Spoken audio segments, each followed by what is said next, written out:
So today we're going to get started with the cutting portion of our quilt.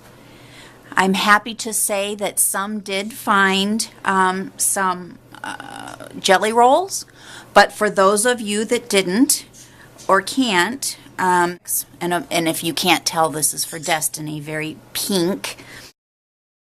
But I got 6 different half yards of fabric. Coordinating, as you can see, they all have the similar color line. They're the same density of fabric. It was actually a lot of fun picking this fabric out. What you're going to need for this part of the project is a cutting mat, a ruler, and a rotary cutter. You may want to just go ahead and watch the rest of the videos to make sure that this is something that you want to invest in. I did some investigating, and I'm just going to go by the Walmart prices, and I'll post pictures below because I actually took pictures of this stuff. The ruler I think was like $10, and I do suggest getting a 6 by 24. That way it could be your standard ruler. The rotary cutter, and I did find like a kit there. So, and again, I don't remember the price, but, and then the mats are kind of expensive, but again, at Walmart, they were much, much cheaper. You might be able to find it online, and I know that a lot of my tools I've gathered over the years using Joann's 50% off coupons. Always came in handy. When I'm quilting, I do not wash my fabric. I like the fact that it's got a starchy feel. It's a little thicker.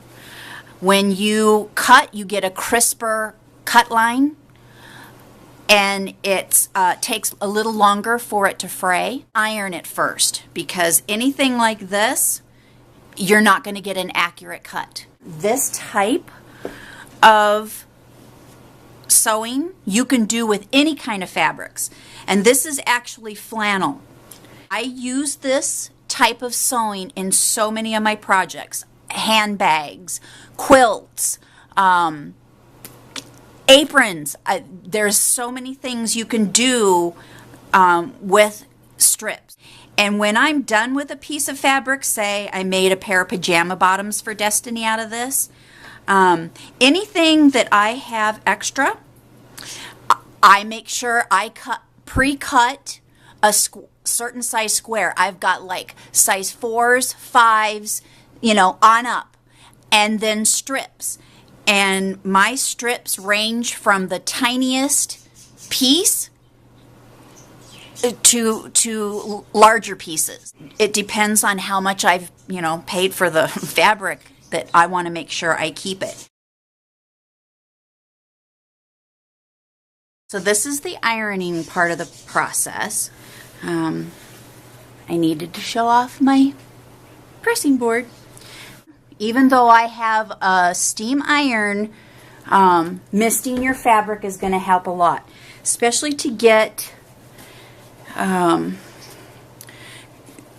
a crease like this is okay, but sometimes, it comes a little crumpled, so you're going to want to iron that crease out first and then iron it flat. If you use a regular ironing board, the metallic cover doesn't work too well, but a cloth.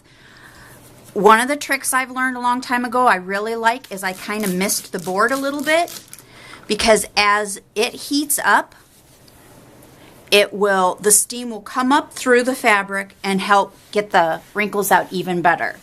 I'm stacking it up. I've only got a couple more to iron, and we'll be back.